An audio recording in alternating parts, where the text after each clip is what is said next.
el diámetro del tubo, del tubo endotraqueal, por supuesto. Todo esto va incluido aquí. Quiere decir que mientras más grande sea, más grande será el trabajo resistido.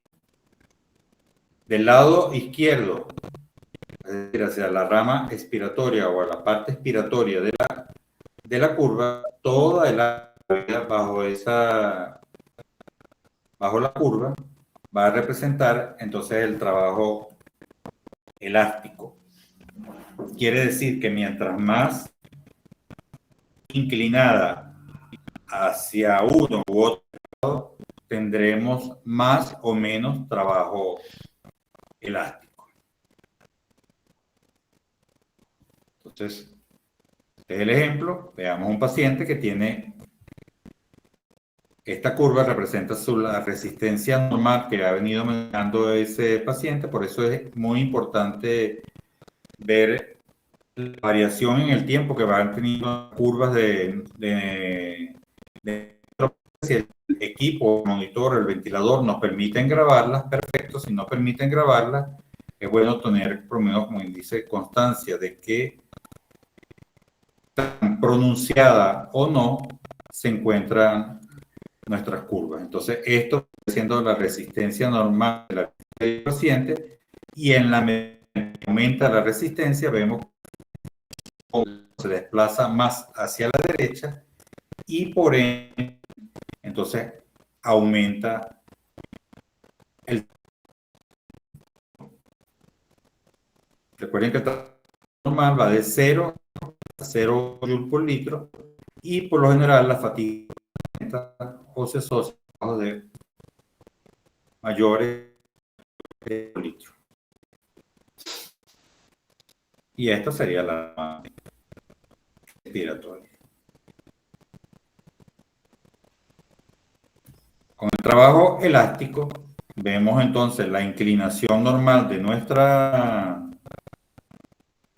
curva, más o menos representa unos 40 grados, pero esto es variable para cada paciente, hay que individualizarla. Pero entonces, en este caso en particular, tengo mi curva, entonces yo veo, si se me desplaza hacia el lado izquierdo, tengo una compliance aumentada, como pudiese ser el caso del paciente enfisematoso. Se deja distender, ese pulmón se deja distender muy fácilmente, entonces tiene una compliance aumentada con todo lo que eso representa. Si por el contrario la curva se desplaza a la derecha, se acuesta hacia el lado derecha, eso me representa que hay una compliance disminuida. Ojo, estoy hablando de la rama expiratoria, o sea, ¿qué tanto se me inclina la curva? No tanto el área, ¿qué tanto se me inclina la curva? Entonces, vemos que mientras más se desplaza a la derecha esa curva, mientras más se acuesta a la derecha, menos será la compliance, y que cuando más se desplaza a la izquierda, entonces más será la compliance. Menos elástico ese pulmón. Luego vamos a ver otro ejemplo en esta curva flujo-tiempo, curva cerrada. Vamos a ver aumento de la resistencia en la vía aérea. ¿Cómo vemos el aumento en la resistencia? En este primer ejemplo, imaginemos que la curva punteada es la curva que viene presentando ese paciente. Si una disminución de la asa, como esta asa en amarillo, cabe completamente y más dentro de entonces esa disminución del tamaño del asa representa un aumento de la resistencia en la vía aérea. Y en la curva presión-tiempo es aún más evidente, en otra forma de evidenciarla, porque vemos entonces que mientras menos sea la diferencia, bueno, aquí no se ve mucho, pero vamos a verla aquí. Mientras menos sea la diferencia entre entre la presión inspiratoria pico y presión plató, mayor será la resistencia, como en este caso. Entonces vemos, aquí termina la presión inspiratoria y aquí vendría la presión plató, y entonces vemos esta diferencia respecto a él. Entonces, esto es una representación gráfica de un aumento en la resistencia. ¿De cuánto? No estamos hablando de valores, y esto es lo importante. Yo les venía mencionando que con una simple observación, por supuesto, haciéndole seguimiento, podemos ver que nuestro paciente, por alguna de esas posibles causas enumeradas en la misma diapositiva o por otras, está presentando una resistencia aumentada de la vía aérea, y por supuesto, dependiendo de la causa, vendrá el tratamiento o vendrá la solución. Aquí vemos cómo en nuestras diferentes curvas, en este la asa presión-volumen y esta presión-tiempo, vemos representadas o vemos dónde se representan las diferentes presiones. Entonces, la presión pico me ha mencionado al final de la inspiración, pero previo a la pausa inspiratoria. La presión plató, que viene al final de la pausa inspiratoria. Recuerden que cuando ponemos pausa inspiratoria hay una distribución del volumen dentro de los alveolos, el volumen aéreo dentro de los alveolos, y entonces cae la presión y dándonos entonces a la presión Z o presión plató. El área vendría representando la presión media de la vía aérea. Aquí vemos la presión pico inspiratorio, la presión plató. Aquí vemos introducimos un nuevo factor, que es el pico.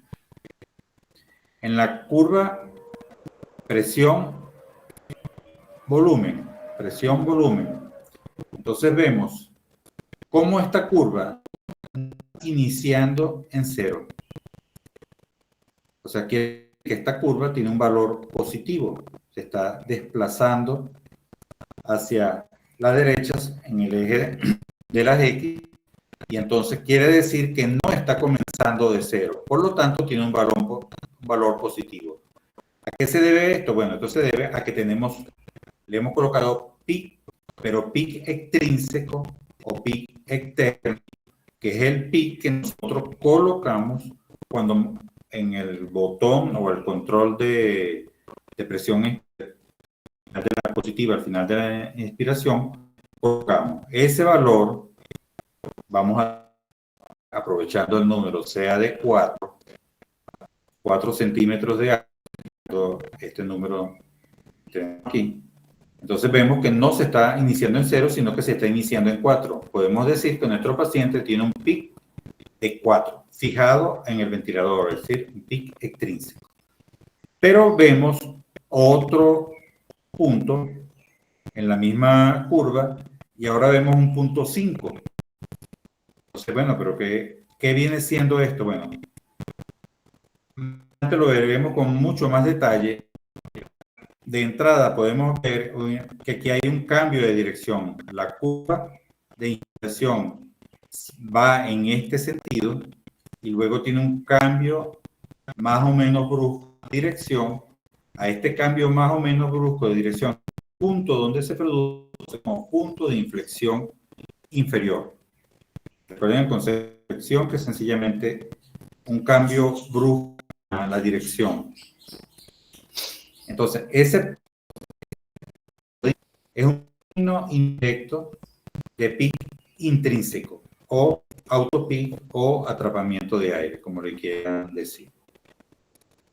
Nos adelantamos a algo, y es que cuando vemos una curva de este tipo, y queremos determinar el valor exacto de PIC que tiene ese no vendría siendo 4. En el ejemplo que les mencioné que tengo colocado,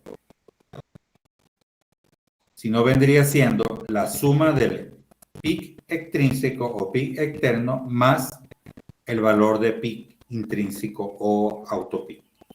Entonces, en este caso sería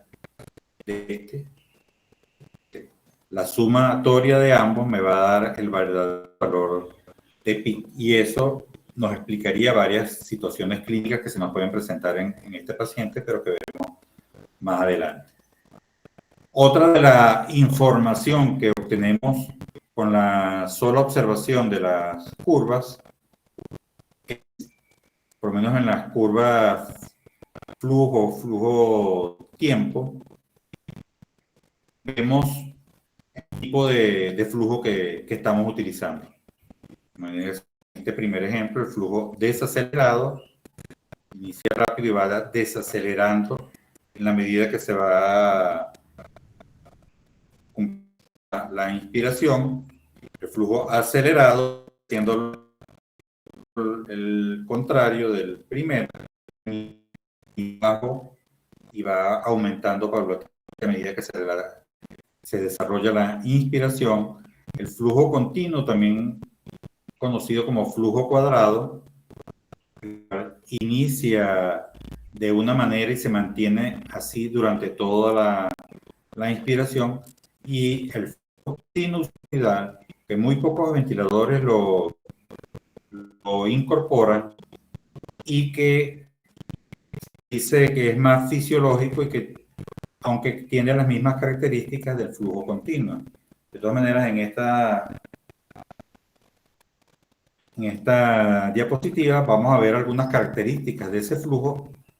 Se los dejo a modo de información, no vamos a adentrarnos en el o en el estudio de cada uno, porque no es lo que nos para esta clase, pero bueno, ahí les dejo la información. Otra información se refiere al modo ventilatorio. ¿De qué manera está interactuando el ventilador con el para darle inicio al ciclo respiratorio? Entonces, tenemos la ventilación controlada por volumen. Como ustedes sabrán, entonces tenemos un volumen, fijamos un volumen en nuestro ventilador, el cual a lo largo del tiempo el ventilador irá liberando, y ese volumen o esos cambios de volumen que van ingresando a la vía aérea de nuestro paciente, a la vía aérea de los pulmones de nuestro paciente, van produciendo cambios en la presión. Entonces, de esta manera podemos, viendo esta curva, que hay una presión variable a la medida del tiempo. Entonces podemos ver, esto es una ventilación controlada por volumen. En el caso del flujo tiempo, podemos ir un poquito más allá, no solamente es una ventilación controlada por volumen, sino que está, en este ejemplo en particular, tenemos un flujo continuo y una pausa inspiratoria. En todo, prácticamente todas las curvas incluí pausas que no se utiliza en todos nuestros pacientes, pero la idea es tomarla en cuenta. Aquí en este ejemplo, una ventilación controlada por presión. Entonces vemos en la ventilación controlada por presión, tiene la particularidad de que alcanzamos rápidamente nuestro techo de presión o nuestro límite de presión, el cual se mantiene durante toda la inspiración hasta el pase de expiración. Y en la curva flujo-tiempo vemos entonces cómo el flujo inicialmente es veloz, flujo rápido, en este caso desacelerado, se inicia de forma rápida para alcanzar rápidamente nuestro techo de presión, y al contrario de la presión que se mantiene durante toda la inspiración, el flujo tiene que ir disminuyendo. ¿Por qué? Porque en la medida en que va entrando más flujo al pulmón, a la vía aérea, en esa medida van aumentando las presiones. Si yo quiero mantener entonces una presión fija, tendré que ir disminuyendo mi flujo. Entonces, uno va en relación con el otro, pero así veríamos una ventilación controlada por presión. Luego, la ventilación espontánea es una de las más fáciles de reconocer, ya que en ella la fase inspiratoria es negativa. Esta sería una ventilación espontánea, típica, normal en un paciente incluso no ventilado, en el cual la rama inspiratoria es negativa, ejerce una presión negativa porque sencillamente para que pase aire del ambiente a nuestros pulmones se hace a través de un gradiente de presiones y en nuestros pulmones entonces están a menor presión que el medio ambiente. Entonces vemos por esto caída de la presión por debajo de cero, presión negativa, y en la expiración indudablemente botamos igualmente contra un gradiente de presión, entonces nuestra presión intrapulmonar aumenta y se hace mayor que la presión del aire, de la presión del ambiente, para poder vaciar nuestros pulmones. En el caso de aquí, entonces vemos cómo se ejerce presión negativa en la inspiración, y el flujo entonces aumenta. Al contrario de la presión, el flujo aumenta para compensar la exigencia de volumen que estamos viendo con la presión negativa intrapulmonar. En la ventilación mandatoria intermitente sincronizada o SIMB, tenemos la particularidad de que podemos ver ventilaciones mandatorias en las cuales son iniciadas y mantenidas por el equipo durante todo el ciclo. No veo ningún esfuerzo inspiratorio válido de mi paciente. Quiere decir que esta ventilación es mandatoria. Imagino que ya estamos claros en esto a través de los otros temas que se han dado.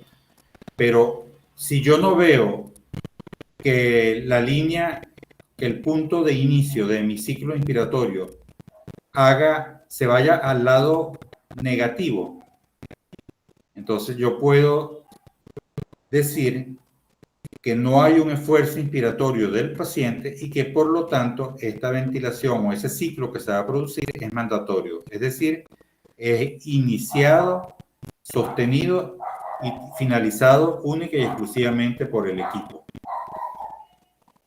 Aquí vemos entonces cómo el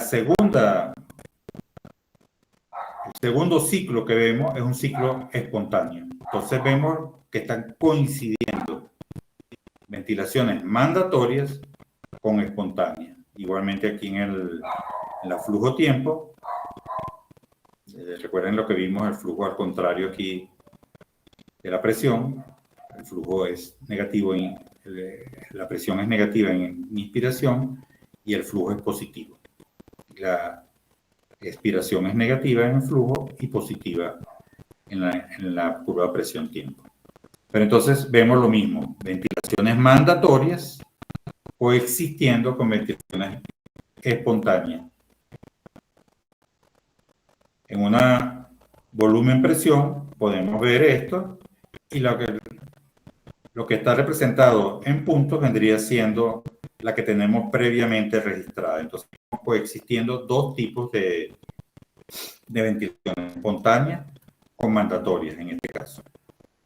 Luego, aquí tenemos un paciente bajo presión de soporte o ventilado con presión de soporte. La presión de soporte tiene unos requisitos poder hablar de presión de soporte. La primero es que es espontánea. O sea, no podemos hablar de un paciente en presión de soporte si esta no es espontánea. Segundo, es limitada por presión.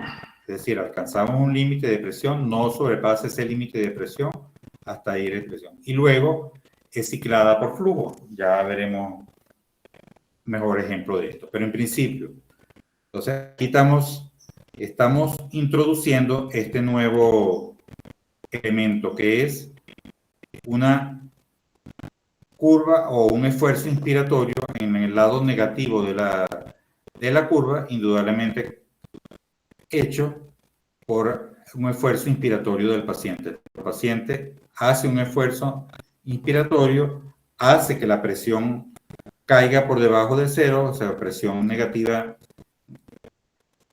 para disminuir el gradiente o para aumentar el gradiente de presión y entre aire, y luego esto es lo que dispara al equipo para que el equipo entonces mande un flujo que me haga alcanzar el límite de presión, el cual se mantiene durante toda la inspiración y cicla por flujo.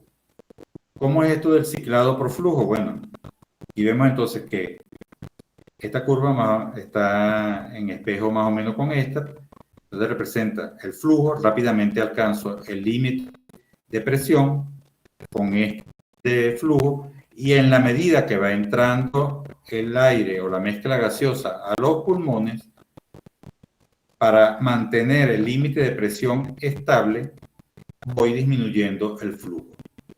¿Hasta cuándo disminuye ese flujo? Ese flujo disminuye hasta que alcanza un 75% menos del valor máximo.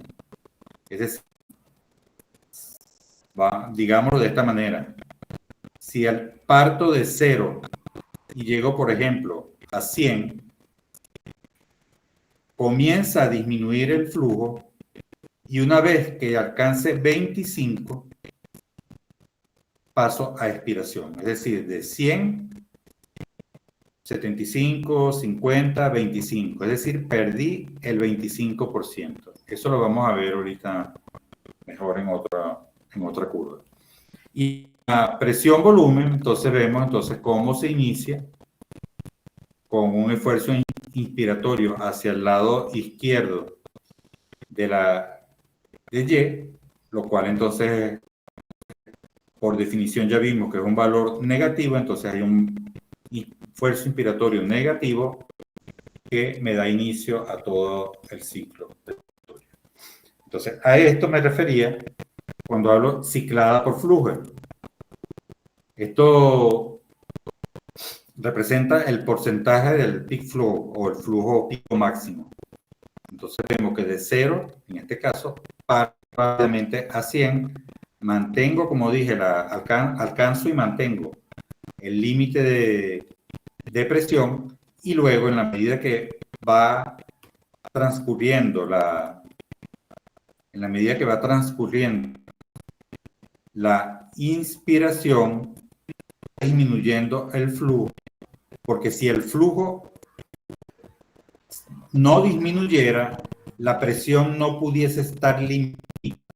Si el flujo siguiera en ascenso, mantuviera, la presión iría en ascenso también. Entonces, presión limitado por presión, mantengo la presión en un límite fijo, pero para lo cual el flujo debe ir disminuyendo en la medida que va entrando la mezcla al pulmón.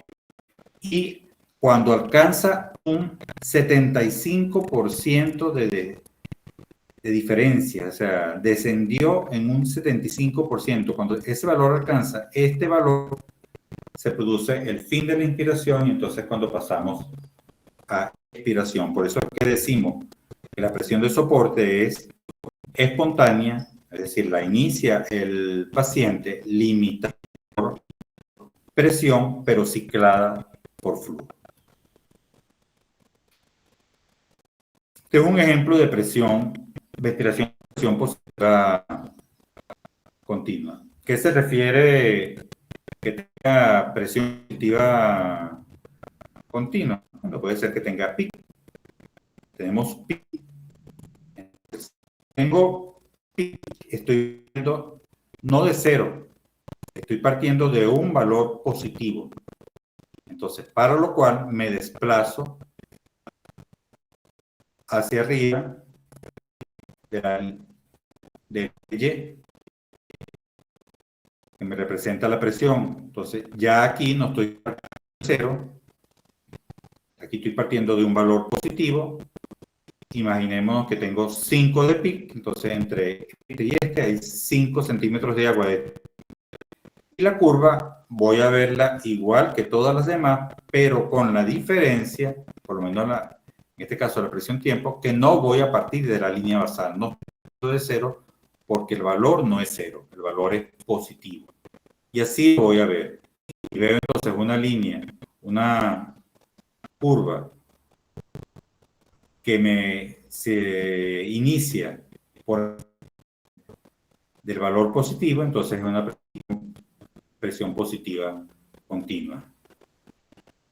En la flujo, si este es el valor de pi, entonces en la curva flujo voy a ver que no todo el flujo o el volumen de aire que entró sale completamente en esto. Entonces dice, ¿por qué? Bueno, porque parte de ese de aire se está utilizando para mantener la presión positiva al final de la expiración. Entonces, no voy a pasar el valor de cero porque necesito parte de ese volumen, una pequeña parte de ese volumen para mantener la presión. Y vemos entonces el ejemplo que les había dado anteriormente. Este es cero, que esto es cero, entonces aquí estoy partiendo de un valor positivo que está representado en esta presión volumen. De esta manera lo voy a ver sobre el eje de las X, pero la presión tiempo lo voy a ver sobre el eje de las Y. Pero básicamente es la misma información que estoy dándole. Esta es indirecta. Esto es más directo porque estoy midiendo directamente presiones que esto, porque esto es el efecto que sobre ese flujo me está causando la presión positiva. Aquí estoy midiendo directamente presiones y aquí estoy viendo de forma indirecta, estoy viendo de forma indirecta un efecto de esa presión positiva sobre la vía aérea. Inversión de la relación inspiración-expiración. Todos sabemos que en condiciones normales la expiración es mayor que la inspiración. Esto va en unos valores que van desde 1.8 a 1.2, más o menos, son los valores normales. ¿Qué quiere decir esto? Que la expiración dura de 1.8 a 2 veces el tiempo que dura la inspiración. Cuando invertimos esta relación y ya hablamos de inversión, aún cuando la tengamos 1 a 1, porque la verdadera relación es mayor, pero sí, ya con igualdad, o ya estando por debajo de los valores normales, hablando de que estoy invirtiendo la relación IE. Indudablemente esto lo hago con fines, evidentemente los fines terapéuticos, terapéuticos ventilatorios, y voy a obtener un efecto. Entonces, ¿qué pasa cuando yo invierto la relación? Ejemplo, en la curva presión-tiempo, aquí de manera exagerada le he agrandado la duración de la inspiración, que se inicia desde este punto hasta el final de la inspiración, o presión meseta, presión plató, y vemos entonces que si el tiempo, la inversión